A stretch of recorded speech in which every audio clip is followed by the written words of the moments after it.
Hi viewers, ఇటీవల జరిగిన ఎన్నికలకు సంబంధించి ఓటర్లు నాడి మేధావులు ఎటువైపు మొగ్గు చూపారనే అంశాలపై మనతో మాట్లాడేందుకు ప్రముఖ జర్నలిస్ట్, డిసిసి అధ్యక్షులు, ఇండియా కూటమి ఎంపీ అభ్యర్థి డాక్టర్ పేరాడ పరమేశ్వరరావు గారు మనతో పాటు ఉన్నారు. నమస్కారం సార్. నమస్కారం. మీరు గతంలో ప్రజల తరపున పోరాటాలు చేసేటప్పుడు ప్రజలను పట్టుకుని వాళ్ళ కోసం పోరాటాలు చేశారు. తర్వాత ప్రజా సమస్యలను పరిష్కరించేందుకు మీరు ఒక జర్నలిస్ట్గా పెన్ను పట్టుకున్నారు. ఇప్పుడు రాజకీయ రంగంలోకి వచ్చి ప్రజలను నేరుగా కలిశారు. అప్పటికి ఈ మూడు వేరియేషన్కి సంబంధించి ప్రజల అంతరంగం ఎలా ఉందని మీరు భావిస్తున్నారు సార్? పెద్ద తేడా లేదు.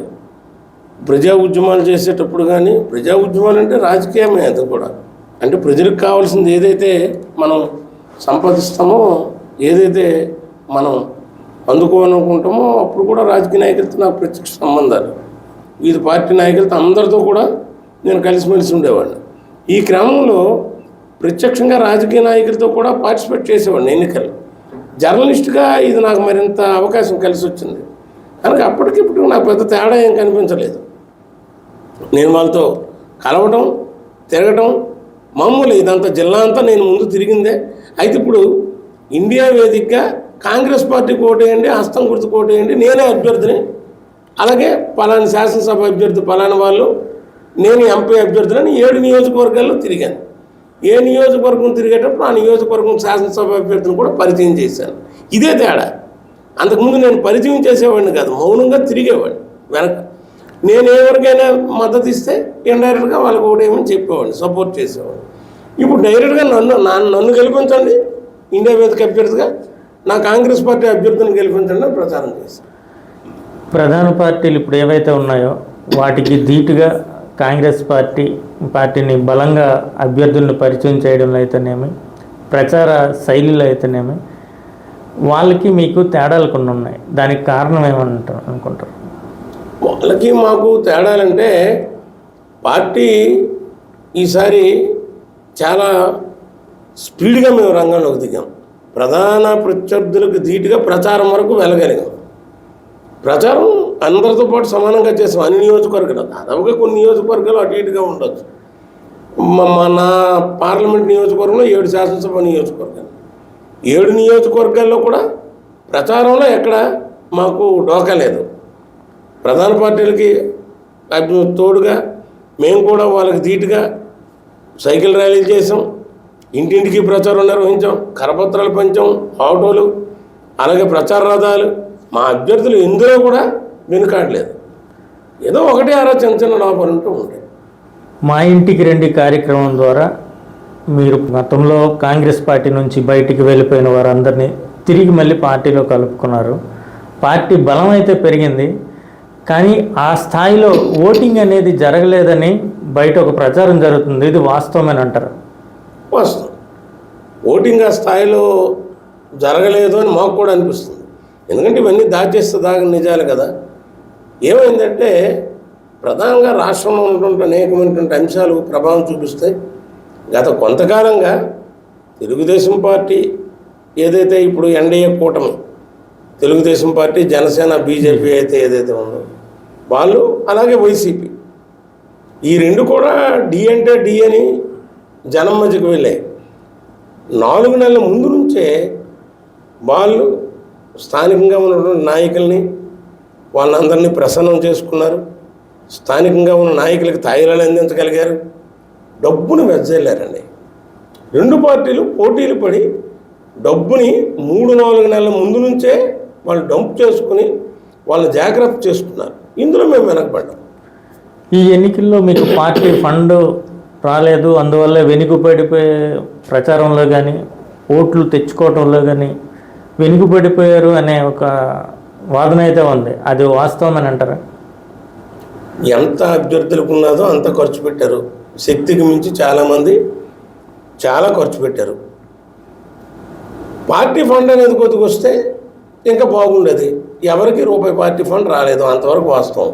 ఇది మన జిల్లాలోనే కాదు, రాష్ట్ర వ్యాప్తంగా కాంగ్రెస్ పార్టీ ఈసారి బహుశా స్వాతంత్రం వచ్చాక ఏ ఎన్నికల్లో కూడా ఇలా జరగలేదేమో, నాకు తెలిసి నాకు సంబంధించి పూర్వీకులు, అలాగే నేను జర్నలిస్టు చరిత్రలో కూడా ఇప్పుడు వినలేదు, ఏ రోజు కూడా పార్టీ ఫండ్ అన్నటువంటిది పైసా రాకుండా ఎన్నికలు జరగలేదని నాకు తెలుసు. అయితే పార్టీ ఫండ్ రాకపోయినా సరే మా మేరకు మేము గట్టిగా ప్రయత్నం చేశాము. పార్టీ ఫండ్ అనేది వస్తే ఇంకొద్దిగా బాగుండేది, అది అంతవరకు వాస్తవం. పార్టీ ఫండ్ అనేది వస్తే మెరుగైనటువంటి శాతం మా వాళ్ళు చూపించగలిగేవారు. ఎందుకంటే చివరి 4 రోజులు 3 రోజులు కూడా వాళ్ళు గ్రౌండ్లో విచ్చలవిడిగా డబ్బులు పంచుతుంటే మేము డబ్బులు కాదు, కనీసం ఏజెంట్లకు వాళ్ళు ఇచ్చేంత రెమ్యూనరేషన్ కూడా ఇచ్చేటువంటి పరిస్థితి మా అభ్యర్థుల దగ్గర చాలామంది దగ్గర లేదు. వాళ్ళు 5,000, 4,000, 3,000 ఇలాగా ఇచ్చుకొని వెళ్తే మా వాళ్ళు 1,000, 2,000 దగ్గర నుంచి స్టార్ట్ చేసి 1,000, 500, 200, 300 ఇలాగ ఇచ్చుకున్నప్పుడు మాకు కొన్ని దగ్గర ఏజెంట్లు కూడా నిజాయితీగా ఉండేటువంటి వాళ్ళు రాలేదు, దొరకలేదు. శ్రీకాకుళం ఎంపీ అభ్యర్థిగా మీరు పోటీ చేశారు. మీ కమ్యూనిటీ ఎంతవరకు మీకు సహకరించింది అనుకుంటున్నారు మీరు? అంటే మీరు అనేది సామాజిక వర్గం అంటే బలమైన సామాజిక వర్గం ఇక్కడ ఉంది, కళింగ సామాజిక వర్గం. ఆ సామాజిక వర్గం మీ ఉన్నతికి ఎంతవరకు తోడ్పాటును అందిస్తుందని మీరు భావిస్తున్నారు? ఈ జిల్లాలో ముఖ్యంగా టెక్కలి డివిజన్లో, అంటే పలాస టెక్కలి ఇప్పుడు 2 డివిజన్లు, మొన్నటి వరకు టెక్కలి డివిజన్, పాత టెక్కలి డివిజన్లో ఇప్పుడు టెక్కలి పలాస డివిజన్లో 4 నియోజకవర్గాలు దాదాపుగా ఉన్నాయి. శ్రీకాకుళం పార్లమెంట్ నియోజకవర్గం.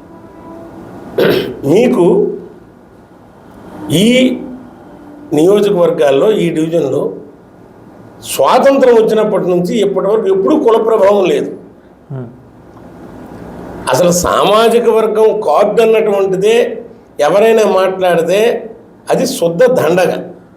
చరిత్ర తెలియనటువంటి వాళ్ళు ఎవరు ఈవేళ కులం ఆయన రంకెలేస్తే వాళ్ళ దుక్కు చూస్తే నాకు నవ్వు వస్తుంది. వాళ్ళ వైపు అరే వీళ్ళు ఎలా మాట్లాడుతున్నారంటే అసలు కులం అనేది ఇచ్చాపురం నియోజకవర్గం నుంచి టెక్కల వరకు, లేదా అక్కడ పాతపట్నం నుంచి ఇక్కడ పాత హరిశ్చంద్రపురం నుంచి ఏ నియోజకవర్గాలు తీసుకుంటే పలాస నియోజకవర్గం నుంచి ఎక్కడా లేదు కులం అన్నట్టు. ఉదాహరణకు మీకు ఇచ్చాపురం తీసుకుంటే కీర్తిచంద్రదేవ్ ఆయన అక్కడ సామాజిక వర్గం కాదు, 1962లో ఒకసారి విజయం సాధించారు. అలాగే 98లో ఇచ్చాపురం నియోజకవర్గం నుంచి బివి శర్మ గారు విజయం సాధించారు. ఒక ఇచ్చాపురం చూసుకోండి, 83, 85, 89, 99 ఈ 4 సార్లు ఎంవి కృష్ణారావు గారు విజయం సాధించారు. ఎంవి కృష్ణారావు గారు ఏ సామాజిక వర్గం? చౌదరి. అక్కడ ఎన్ని ఇళ్ళు ఉన్నాయి? ఆయనది ఒక్క ఇల్లేనేమో, నాన్ లోకల్ కూడా అంటారు. నాన్ లోకల్ అది వదిలేయండి, ఇంకా అసలు ఆయన ఇల్లే ఒక్కటే. అప్పటికి ఆయన వచ్చారు, ఆ తర్వాత ఆయన లేరు. మరి ఆ సామాజిక వర్గానికి అక్కడ ఆయన్ని తెచ్చి 4 సార్లు ఇచ్చాపురం ప్రజలు గెలిపించారు. 2004లో ఒక ఇచ్చాపురంలో స్వాతంత్రం వచ్చాక 16 సార్లు ఎన్నికలు అయితే 10 సార్లు అక్కడ సామాజిక వర్గం వాళ్ళు మెజారిటీ సామాజిక వర్గం అక్కడ ఏముంది? రెడ్డి, యాదవ, మూడోది కాళీ. మొదటిది రెడ్డిగా, తర్వాత యాదవ, లేదా యాదవ రెడ్డిగా. ఈ 2 సామాజిక వర్గాల్లో ఎవరైనా ఎన్నిసార్లు అయ్యారు? 4 సార్లు అయ్యారు. మిగిలిన 12 సార్లు ఎవరెవరు అయ్యారు? 12 సార్లు అంటే 3 సార్లు అయినట్టున్నారు. ఎందుకంటే ప్రియ సాయిరాజు గారు 2009లో అయ్యారు. తర్వాత బెందాలం అశోక్ గారు ఇప్పుడు 2 సార్లు నుంచి బెందాలం అశోక్ గారు అయ్యారు. ఈసారి కానీ ఆయన ఎన్నికైతే 3ఓసారి హ్యాట్రిక్. మరి ప్రియ సాయిరాజు, బెందాలం అశోక్ గారు కూడా కళింగ సామాజిక వర్గం, అది 3వ స్థానంలో ఉంది. ఇది ఇచ్చాపురంకి సంబంధించి. అలాగే సోంపేటకు సంబంధించి మీరు చూసుకోండి. సోంపేటకు సంబంధించి లచ్చన్న గారు కానీ, గౌతు లచ్చన్న గారు కానీ, అలాగే గౌతు శ్యామసుందర శివాజీ గారు కానీ మొత్తం 16 సార్లలో 11 సార్లు వాళ్ళు ఎన్నికయ్యారు. గౌతు లచ్చన్న గారు 5 సార్లు ఎన్నికయ్యారు. శ్యామసుందర శివాజీ గారు 6 సార్లు ఎన్నికయ్యారు. వీరే సామాజిక వర్గం? శ్రీశైలం సామాజిక వర్గం. పాత సోంపేట నియోజకవర్గంలో కానీ ఇప్పుడున్న పలాస నియోజకవర్గంలో కానీ శ్రీశైలం సామాజిక వర్గం ఎంత శాతం ఉంది? అక్కడ ఉంటే కళింగ ఉండాలి, లేదా అగ్నికుల క్షత్రియ ఉండాలి. వీళ్ళు ఎన్నిసార్లు అయ్యారు? అక్కడ అగ్నికుల క్షత్రియ ఒకసారి అయ్యారు. మత్స్యగారు ఇప్పుడు సీదరాప్పలరాజు గారు ఒకసారి అయ్యారు. అంతకుముందు జుత్తు జగన్నాయకులు గారు ఒకసారి అయ్యారు. మిగిలిన సార్లు రాలే కదా. మధ్య నారాయణరావు గారు ఒకసారి అయ్యారు కళింగ నుంచి, మధ్య తులసీదాస్ గారు ఒకసారి అయ్యారు. అది సోంపేట నియోజకవర్గం. అంటే ఇప్పుడు పలాస నుంచి వేరు చేయబడి అటు ఇచ్చాపురం కొంత, ఇటు పలాస కొంత వచ్చేసింది. ఇంకెక్కడ సామాజిక వర్గం ఉందండి? అలాగే టెక్కలకు తీసుకురండి. టెక్కలకి తీసుకొస్తే ఆర్ఎల్ఎన్ దొరగారు, రొక్కం లక్ష్మీనారాయణ దొరగారు 1952లో అయ్యారు, 1955లో అయ్యారు. అలాగే నిచ్చర్ల రాములు గారు 1967లో ఇక్కడ టెక్కల నుంచి విజయం సాధించారు. అంతకుముందు బ్రాహ్మణతర నియోజకవర్గం అని ఉండేది. బ్రాహ్మణతర నియోజకవర్గం నుంచి 1955లో విజయం సాధించారు. చూసారు. కేఎన్ భుక్త గారు బ్రాహ్మణ, ఆయన బ్రాహ్మణులకు టెక్కల డివిజన్ నుంచి 2 సార్లు పంపించారు, ఇద్దరిని పంపించారు. శర్మ గారిని ఇచ్చాపురం నుంచి పంపించారు, హరిశ్చంద్రపురం నుంచి కేఎన్ భుక్త గారిని పంపించారు. వాళ్ళ సామాజిక వర్గం ఎంత ఉంది? హరిశ్చంద్రపురం నుంచుకున్న అయితే కలింగులవ్వ లేకపోతే వెలమలవ్వ, తర్వాత వెలమలు అయ్యారు. ఎన్నిసార్లు అయ్యారు? మీకు నేను చెప్తుంది ఏంటంటే ఒక్కసారి అలాగే చూసుకోండి. వరద సరోజ్ గారు అయ్యారు టెక్కల నియోజకవర్గం నుంచి, ఎన్టీ రామారావు గారు అయ్యారు, ఇప్పుడు అచ్చెన్నాయుడు గారు అయ్యారు 2 సార్లు, 2014, 2019. ఇక్కడ టెక్కల నియోజకవర్గంలో వెలమ సామాజిక వర్గం ఎంత ఉంది? కళింగ సామాజిక వర్గం కదా అవ్వాలి మీరు, మనం చెప్పిన లెక్కల ప్రకారం అయితే. మరి ఇన్నిసార్లు టెక్కల నియోజకవర్గం నుంచి నిచ్చర్ల రాములు గారు, వరద సరోజ్ గారు, ఎన్టీ రామారావు గారు, ఆర్ఎల్ఎన్ దొరగారు 2 సార్లు, వీళ్ళందరూ విజయం సాధించారు. ఇప్పుడు అచ్చెన్నాయుడు గారు. ఈ మొత్తంగా లెక్కేసుకుంటే పాత నియోజకవర్గాలు కొత్త నియోజకవర్గాలు కలిపి లెక్కేసుకుంటే టెక్కలి పలాస డివిజన్లో ఇక్కడ ఉన్నటువంటి సామాజిక వర్గాల కంటే, అంటే మెజారిటీ సామాజిక వర్గాల కంటే మైనారిటీ సామాజిక వర్గాలే ఎక్కువ సార్లు అధికారంలోకి వచ్చి ఉన్నాయి. అసలు సామాజిక వర్గాలు ఇక్కడ లేనివి కూడా వాళ్ళు వచ్చి కూడా ఇచ్చాపురం నియోజకవర్గం నుంచి లల్లు గారు ఒకసారి వచ్చారు కాంగ్రెస్ పార్టీతో. లల్లు గారు కూడా ఒకసారి ఎన్నికయ్యారు, మీరు గమనించండి. అంటే నేనేం చెప్తానంటే టెక్కలి డివిజన్ అన్నటువంటిది ఒక చైతన్యవంతమైనటువంటి డివిజన్. ఇక్కడ సామాజిక వర్గాల ప్రభావం అన్నటువంటిది ఉండదు. నేను ఏ రోజు ఒక సామాజిక వర్గానికి చెందినవాడిగా ముద్రపడలేదు. అన్ని సామాజిక వర్గం, నేను కళింగ సామాజిక వర్గం, కళింగ సామాజిక వర్గానికి చెందినటువంటి బొడిపల్లి రాజగోపాలరావు గారు ఉన్నారు. ఆయన ఎంపీగా విజయం సాధించారు. ఆయన ఒక్క కళింగ సామాజిక వర్గానికే చేయలేదే. బీసీలో ఉన్నటువంటిది బీసీ కమిషన్ ముందు తీసుకెళ్ళి ఈ జిల్లా మొత్తాన్ని ఉన్నటువంటి అన్ని సామాజిక వర్గాల్ని బీసీలుగా చేర్చారు.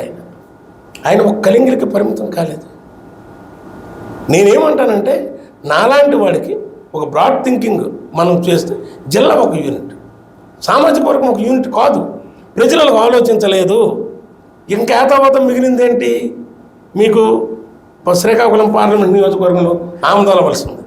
ఆమదాల వలసలో ఎవరు నిలబడినా కళింగులే. ఎందుకంటే అక్కడ కళింగ సామాజిక వర్గమే మొత్తంగా ఉంది. ఇంకా మిగిలిన సామాజిక వర్గం కాపు సామాజిక వర్గం ఉంది. వాళ్ళకి ఏ రోజున అలా నిలబడే అవకాశం రాలేదు. వస్తే ఏమయ్యేదో నాకు తెలియదు. యాదావత శ్రీకాకుళం ఉంది, శ్రీకాకుళం పాతపట్నం ఉంది. అక్కడ ఆమదాల వలసలో కళింగ సామాజిక వర్గం అనుకో. ఇక్కడ శ్రీకాకుళంలో స్వాతంత్రం వచ్చినప్పటి ఒక్కసారి అందవరపు తవిటయ్య గారు విజయం సాధించారు. ఆయన వైశ్య, కళింగ వైశ్య సామాజిక వర్గం నుంచి అందవరపు తవిటయ్య గారు విజయం సాధించారు తప్ప శ్రీకాకుళం నియోజకవర్గంలో ఒక్కసారి కూడా ఇంక ఇతర సామాజిక వర్గం టౌన్ అయ్యి శ్రీకాకుళం పట్టణంలో అనేక సామాజిక వర్గాలు ఉన్నాయి, కానీ అక్కడ వెలమ సామాజిక వర్గం వచ్చింది. ఇదొక్కటే ప్రత్యేకత ఉన్నటువంటిది. పాతపట్నం విషయం, మరి పాతపట్నం విషయాన్ని తీసుకోండి. పాతపట్నం విషయంలో నందమూరి లక్ష్మీపార్వతి గారిని ఇక్కడికి తెచ్చి నిల్చొని పెట్టి గెలిపించారు. శత్రుచర్ల విజయరామరాజు గారు 2 సార్లు, ఆయన కూడా 2009, 2014 అనుకుంటారు, ఆయన కూడా 2 సార్లు విజయం సాధించారు. వీళ్ళకు ఉన్నటువంటి సామాజిక వర్గం ఇక్కడ ఎంత ఉంది? మీకు ప్రజలు ఇక్కడ ఏం చేశారంటే ఇక్కడ విజయం సాధించిన వాళ్ళంతా 2 పార్టీ వేవ్ అన్నటువంటిది ఇక్కడ ప్రధానంగా చూడటం, లేదా పాత నిచ్చర్ల రాములు గారు కానివ్వండి, కేఎన్ భుక్త గారు లాంటి వాళ్ళు కానివ్వండి, మీరు వాళ్ళని వాళ్ళ తరగతుల వారీగా తీసుకోండి. ఆర్ఎల్ఎన్ దొర, లక్ష్మీనారాయణ దొర గారు కానివ్వండి, ఇటువంటి వాళ్ళంతా భూస్వాములుగా ఉన్నటువంటి స్వాతంత్ర్యం వచ్చినప్పటి నుంచి భూస్వాములుగా ఉండి వాళ్ళ దగ్గర ఉన్నటువంటి ప్రజలు వాళ్ళతో నమ్మకం మీద వేసినటువంటిది. అంటే వాళ్ళు ఆ రోజు కూడా సామాజిక వర్గం చూడలేదు. బ్రిటిష్ వాళ్ళ టైంలోనే లేదు సామాజిక వర్గం, ఆ తర్వాత లేదు. ఎందుకంటే చైతన్యానికి పుట్టినిల్లు. అందులో కళింగ సామాజిక వర్గంలో మరీ ఉండదు. ఈ సామాజిక వర్గంలో చాలామంది అంటుంటారు కళింగ సామాజిక వర్గంలో యూనిటీ అనేది ఎలా ఉంటుందని మీరు అనుకుంటారండి? ఎందుకు ఉండదంటే అన్ని పార్టీలకి నాయకులు వాళ్ళే. ఈ జిల్లాలో ఒక విచిత్రమైన పరిస్థితి. ఈ జిల్లాలోనే కళింగ సామాజిక వర్గం ఉంది. ఈ జిల్లాలో అన్ని పార్టీలకి నాయకులు వాళ్ళే. మీరు గమనించండి. తెలుగుదేశం పార్టీకి నిన్నటి వరకు కోన రవికుమార్ గారు, కాంగ్రెస్ పార్టీకి నిన్నటి వరకు బొడ్డిపల్లి సత్యవతి గారు, ఇవాళ నేను కదా. సిపిఎం పార్టీకి డి గోవిందర్ గారు, సిపిఐ పార్టీకి ఈరోజు చేపల వెంకటరమణ గారు, చేపల వెంకటరమణ, అంతకుముందు సుందర్లాల్ గారు, మధ్యన ఎవరో వచ్చినా సరే చేపల సుందర్లాల్. మనకి అది వైసీపీ పార్టీకి నిన్నటి వరకు ఈ ఉండేవారు కదా, కృపారాణి గారు ఉండేవారు. ఆమె ఇప్పుడు కాంగ్రెస్ పార్టీలోకి వచ్చేసారు. సిపిఐ ఎంఎల్ పార్టీల్లోనూ కూడా ఈ జిల్లా నుంచి ఉద్యమం చేసినటువంటి వాళ్ళు ఎంఎల్ పార్టీలో వివిధ స్థాయిలో అతి పెద్ద క్యాడర్లో, నిషేధించబడినటువంటి ఎంఎల్ పార్టీకి అతి పెద్ద క్యాడర్లో ఉన్నటువంటి వాళ్ళు కూడా కళింగ సామాజిక వర్గం అనేది. ఇప్పుడు సిపిఐ తరఫున ఉన్నారు, ఇండియా వేదిక మీద ఉన్నారు సిపిఐ సిపిఎం వాళ్ళు వాళ్ళ పార్టీ సిద్ధాంతానికి కట్టుబడి నా సామాజిక వర్గం కాదు అక్కడ వాళ్ళు చూసేది. నేను కాంగ్రెస్ పార్టీ, నేను కాకుండా మరొక వెలమ సామాజిక వర్గం, మత్స్యకార సామాజిక వర్గం కాంగ్రెస్ పార్టీ ఉంటే వాళ్ళే విజయం సాధించాలని వాళ్ళు కోరుకుంటారు. ఎందుకంటే ఆ పార్టీ లైన్ అంటే కమ్యూనిస్టులు ఏ లైన్ తీసుకున్నారు, కమ్యూనిస్ట్ పార్టీలు అన్ని పార్టీ నాయకులు కళింగులే ఈ జిల్లాలో. మరి కానీ వాళ్ళ మధ్యన యూనిటీ ఎలా ఉంటుంది? యూనిటీ ఉంటే ఒకే పార్టీలో ఉండాలి కదా. వాళ్ళంతా అదే యూనిటీ ఉంటే ఒకే పార్టీలో ఉండాలి కదా. నేనేమంటానంటే ఈ జిల్లాలో ఒకటి సామాజిక వర్గాల ప్రకారం ఓటింగ్ జరగటం అనేటువంటిది కళ, రెండు కళింగుల మధ్యన అనేటువంటిది యూనిటీ రావటం ఉంటుంది. ఎందుకంటే అన్ని పార్టీలకి వాళ్ళే నాయకులు, వాళ్ళందరూ ఒక పార్టీలో ఉంటే యూనిటీ వస్తుంది. అది సాధ్యం కాదు. మరి యూనిటీ ఎక్కడ వస్తుంది? కళింగ సామాజిక వర్గంలో యూనిటీ అని వాళ్ళు ఎక్కడున్నా సరే జిల్లా కోసం పాటుపడతారు. అది బొడ్డిపల్లి రాజగోపాలరావు ఒక లైన్ ఇచ్చారు, ఆ లైన్ తీసుకొని వెళ్ళటమే. ఆయన ఏ సామాజిక వర్గం మంది కాదు, ఆయన అందరినీ చూసుకున్నారు. కళింగ కాదు, ఏ సామాజిక వర్గం అనేది మన అందరినీ గౌరవించాలి, అందరినీ తీసుకోవాలి. ఇప్పుడు జరిగిన ఎన్నికల్లో ప్రధానంగా ఒక మంత్రి స్థాయిలో ఉన్న ఒక వ్యక్తి లోకల్ నాన్ లోకల్ అని చెప్పి ఇక్కడ వాళ్ళ సామాజిక వర్గమే పెద్ద స్థాయిలో లేదని చెప్పి ప్రత్యర్థి పార్టీల పైన నిత్యం విమర్శలు చేస్తుండేవారు. మీరు చెప్పే ఈ ఈక్వేషన్తో అలాంటి వారికి మీరు ఎలాంటి సందేశం ఇవ్వాలనుకుంటున్నారు? ఈ ఎన్నికలు ఇస్తాయి కదా, 2024 ఎన్నికల ఫలితాలు ఇస్తాను. ఈరోజు మీరు ఇంటర్వ్యూ జరిగేసరికి ఇంకా 5 రోజులు ఉన్నాయి రిజల్ట్. 5 రోజుల్లో వచ్చేస్తుంది ఫలితం, ప్రజలు ఇస్తారు. ఇంక నేను చెప్పేది ఏముంది, ప్రజలు తేల్చుకోవడానికి సిద్ధంగా వచ్చారు పోలింగ్ బూత్లకి, అటో ఇటో అదేదో తేలిపోద్దు కదా. ఇప్పుడు ఇంకో వాదన కూడా ప్రజల్లో బలంగా వినిపిస్తుంది. ప్రభుత్వ వ్యతిరేకతపై బలంగా నాటుకుపోవడం వల్ల ప్రత్యామ్నాయంగా ఎన్డీఏ కూటమిని తీసుకున్నారు. మేధావి వర్గం కూడాను ఆ ప్రవాహంలో కొట్టుకుపోయింది, ఇండియా వేదికకి సపోర్ట్ చేయలేదనే ఇది కూడా ఒక వాదన అయితే ఉంది. అది మీ వరకు వచ్చిందా? వచ్చింది. నేను ఇండియా వేదికకి సపోర్ట్ చేస్తుంటే అనేక సంఘాలతో నాకు ప్రత్యక్ష సంబంధాలు ఉన్నాయి. ఇప్పుడు ఉదాహరణకు నేను డీసీసీ ప్రెసిడెంట్ కాకముందు భారత బచావో ఉద్యమానికి నేను జిల్లా కన్వీనర్ని. నేను తర్వాత కాంగ్రెస్ పార్టీ నాకు డీసీ అధ్యక్షుని చేసిన దాని నుంచి వచ్చేసాను. అటువంటి చాలా గట్టి నిబద్ధత గల వ్యక్తులు ఖచ్చితంగా ఇండియా కూటమి వైపు మెజారిటీ పక్షం ఉన్నారు. ఏదో ప్రతి దగ్గర ఉంటారు, అరాకుర ఇంకా ప్రభావంలో కొట్టుకెళ్ళచ్చు. కానీ గట్టి రెండుగా డివైడ్ అయిపోయింది. ఒకటి డబ్బులు పంపకం, రెండు విధానాలు. ఈసారి వాళ్ళని సాగనంపాలని ఒక వర్గం, ఆయన్ని గట్టిగా ఉంచుకుందాం, నిలబెట్టుకుందాం ఈ రాష్ట్రానికని ఒక వర్గం. ఆ బలాబలాలు ఇప్పుడు తేలుతున్నాయి. అధికార పక్షాన్ని సాగనంపాలనేటువంటి వర్గం ఒకటి, అధికార పక్షాన్ని దాన్నే కొనసాగించాలనేటువంటి వర్గం ఒకటి, రెండూ ఉన్నాయి. ఈ రెండింటి వైపు ఏదో ఒకవైపు మనం లేకపోతే ఇండియా కూటమి అభ్యర్థులకు ఓటేస్తే మన ఓటు పోద్దేమో అన్నటువంటి ఒక సాధారణమైనటువంటి ఆలోచనలో మేధావర్గం కూడా ఆలోచించారు. పోస్టల్ బ్యాలెట్లో నేను చాలామందిని కలిసేటప్పుడు మాట్లాడేటప్పుడు నేను పోలింగ్ బూత్లను కూడా సందర్శించేటప్పుడు ఓటేసి బయటకు వచ్చిన తర్వాత నేను ముందు ఉపాధ్యాయుడిగా పనిచేశాను. ఎన్జిఓ సంఘాలకి మద్దతు ఇచ్చి వాళ్ళ తరపున నిలబడ్డాను. సిపిఎస్ పోరాటానికి మద్దతు ఇచ్చి వాళ్ళ తరపున నిలబడ్డాను. అంగన్వాడీ పోరాటానికి మద్దతు ఇచ్చి వాళ్ళ తరపున నిలబడ్డాను. ఈ సంఘాల్లో నాకు పరిచయం లేని సంఘాలేదు. ఈ సంఘాలందరితో నేను మాట్లాడేటప్పుడు వాళ్ళు అంటున్నది ఇవే, మీకు ఓటు వెయ్యాలనుకున్నాం సార్, చాలామంది ముఖం మీద చెప్పారు.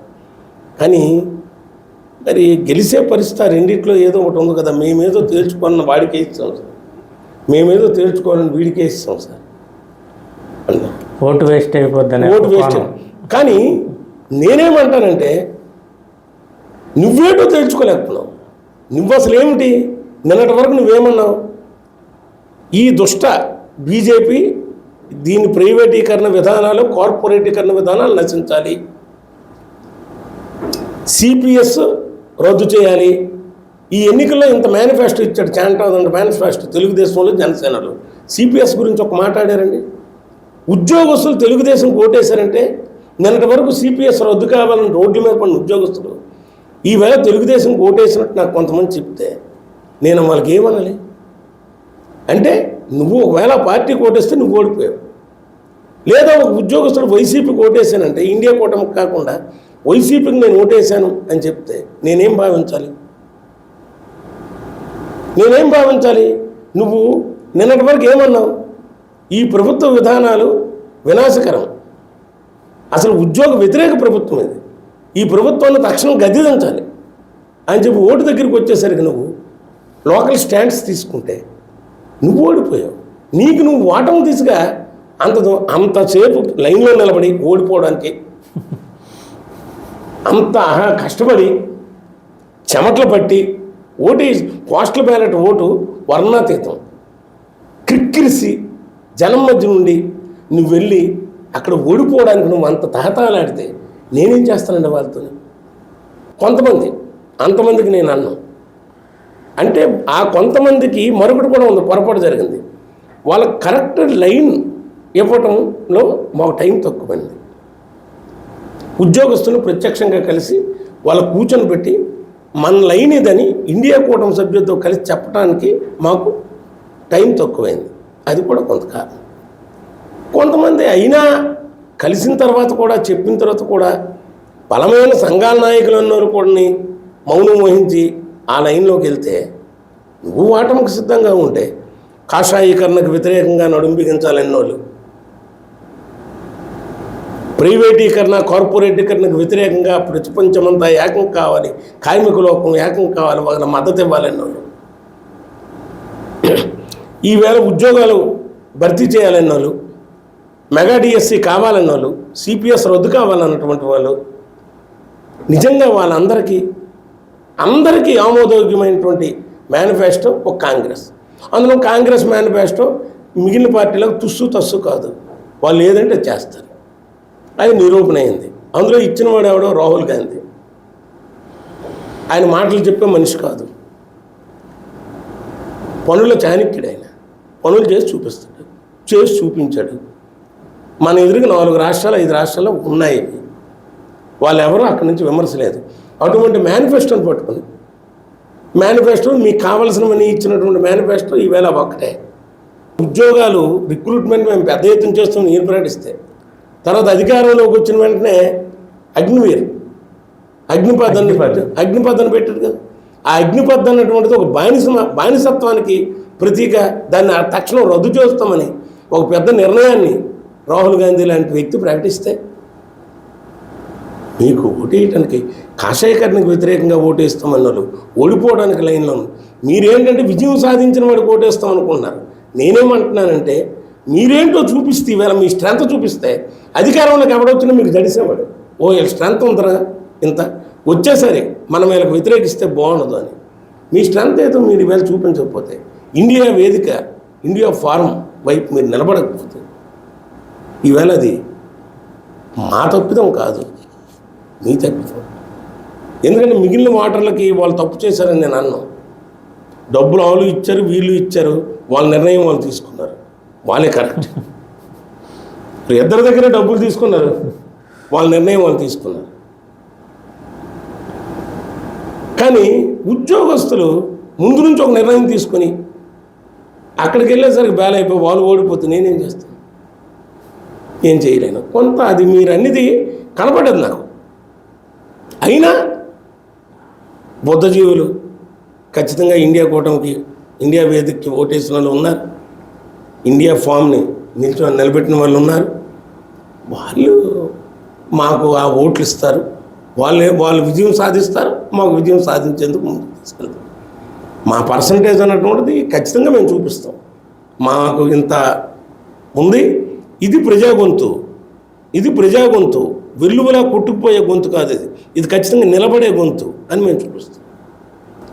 ఉద్యోగ వర్గాల కోసం చెప్పారు, బాగానే ఉంది.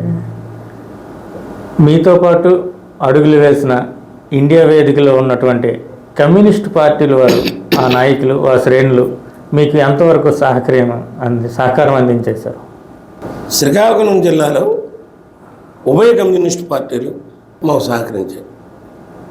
ఆ సహకారాన్ని అందుకోవడంలో మా అభ్యర్థులు కొంతమంది ముందుగడుగు వేశారు, కొంతమంది వెనక్కి వెళ్ళారు తప్ప వాళ్ళు సహకరించేందుకు వాళ్ళే మాకంటే ముందుగా మాకు ఫోన్లు చేయటం కానీ, మమ్మల్ని కలవటం కానీ, ప్రోగ్రామ్స్ని చెక్అవుట్ చేయటం, మాతో సహకరించటం కానీ అంతా చేశారు.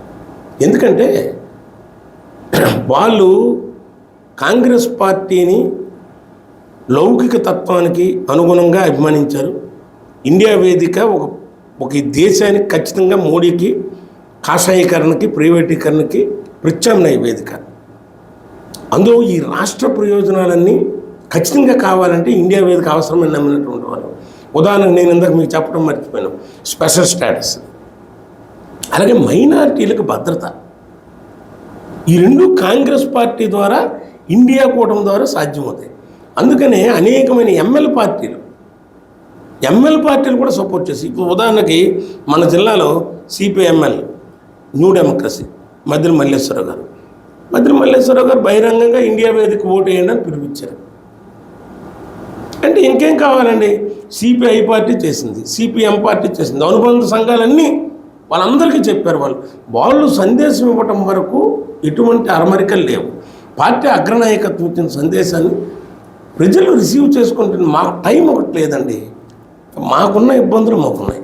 నా ఉదాహరణ తీసుకోండి, ఎంపీ టికెట్, నాతో పాటు 12 మంది ఈ రాష్ట్రంలో ఎంపీ పార్లమెంట్ టికెట్లు ఉన్నాయి. చివరి నిమిషాల్లో ప్రకటించారు. నామినేషన్ ప్రక్రియ ప్రారంభమయ్యాక ఏదైతే అతి గట్టిగా పోటీ పడుతున్నటువంటి ఎన్డీఏ కూటమి అభ్యర్థులు తేలిపోయిన తర్వాత, అలాగే అధికార పక్షం అభ్యర్థులు 4 రోజుల ముందే తేలిపోయాక, ఇండియా కూటమి అభ్యర్థులు కమ్యూనిస్ట్ పార్టీలు చాలా తొందరపడ్డాయి. మీ అభ్యర్థులు తేలితే మనం ప్రచారంకి దిగాలి అని చెప్పి ఆ అవకాశం వాళ్ళకి మా పార్టీ నుంచే అందలేదు.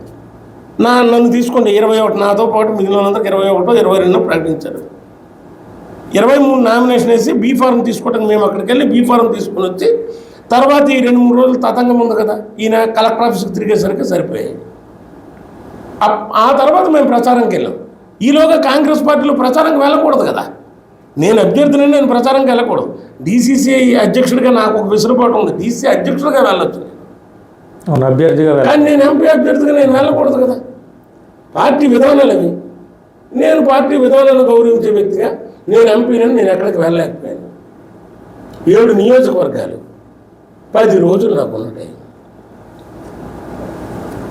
10 రోజుల్లో 7 నియోజకవర్గాలు ఇండియా కూటమిని కలుపుకొని, వీళ్ళందరినీ కలుపుకొని వీలైనంత శక్తి సామర్థ్యాలన్నీ వచ్చి నా పని నేను చేశాను. కనుక ఇండియా కూటమికి కమ్యూనిస్ట్ పార్టీలు అన్నటువంటిది మాత్రం వాళ్ళకి ధన్యవాదాలు మీ ద్వారా నేను తెలియజేస్తున్నాను. చాలా చక్కగా మాకు ఉభయ కమ్యూనిస్ట్ పార్టీల నుంచి, అలాగే సిపిఐఎంఎల్ కామ్రేడ్స్ నుంచి, మైనారిటీల నుంచి, భారత బచావో లాంటి సంస్థల నుంచి మాకు చాలా బాగా వచ్చాయి. ఉద్యోగ సంఘాలు,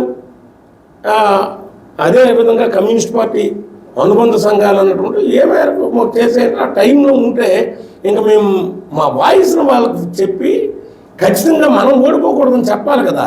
మీకు ఇప్పుడు చెప్పిన వాయిస్ కూడా నేను వాళ్ళకి చెప్పలేకపోయాను కదా. నేను మీకు ఇప్పుడు మీతో మాట్లాడిన వాయిస్ కూడా మీరు ఓడిపోకండి, మీరు విజయం సాధించండి అని నేను ఇవ్వలేకపోయాను కదా. ఆ వాయిస్ కూడా నాకు ఇచ్చే టైం లేదే. చావురవు తేల్చుకోవాలంటే ఈసారి నాకు వచ్చిన అనుభవం ఏంటి, మొదటిసారి కాబట్టి ముందు నుంచే మనం ప్రచారం చేసుకొని వెళ్ళిపోవాలి. చాప కింద నీరులాగా టికెట్ వస్తే ఓకే, టికెట్ మరుగులకు వస్తే వాళ్ళ కోసం అది ఉపయోగపడుతుంది, ప్రచారం ఉపయోగపడుతుంది. కాంగ్రెస్ పార్టీ సింబల్ అది ప్రచారం. వెళ్ళాం మేము, నేను శాసనసభ అభ్యర్థులతో అప్పటికే తిరిగేశాను. అయితే మాకు టెక్నికల్గా ఒక ప్రాబ్లం వచ్చింది సార్. చైతన్య రథాలు ఉన్నాయి, వాటి మీద ఎంపీ ఎవరి ఫోటో వేయాలి, అవి స్టాగ్నేషన్. ఆటోలు పెట్టారు శాసనసభ అభ్యర్థులు, దాని మీద ఎంపీ ఎవరి ఫోటో వేయాలి. నేను డీసీసీ అధ్యక్షుడు కాబట్టి డీసీసీ అధ్యక్షుడానికి కొంతమంది చేశారు. చివరి మినిట్లో 1-2 మార్పులు చేర్పులు, ఇవి కూడా ఇబ్బందులే మాకు. ఇలాంటి ఇబ్బందులు తప్ప కమ్యూనిస్ట్ పార్టీ నుంచి మాకు వచ్చిన ఇబ్బందులు ఇట్లా చాలా చక్కగా ఈ జిల్లా మేరకు మేము కలిసి పనిచేసాం. వాళ్ళ సహకారానికి ధన్యవాదాలు. పాత్ర ఏదైనా పరకాయ ప్రవేశం చేసి రక్తి కట్టించడంలో మేటి అని అందరితో అనిపించుకున్నారు. అలాగే ప్రజా ఉద్యమాల్లోనూ, జర్నలిస్టు సంఘాల్లోనూ, రాజకీయ రంగంలోనూ తనదైన ముద్ర వేసుకుంటూ ప్రజల గుండెల్లో సుస్థిర స్థానం సంపాదించుకున్న పేడాడ పరమేశ్వరరావు గారు ఈరోజు మన స్టూడియోకి వచ్చారు. ఆయన అమూల్యమైన సమయాన్ని మన కోసం వెచ్చించారు. ధన్యవాదాలు సార్. నమస్కారం. Thank you. Thank you.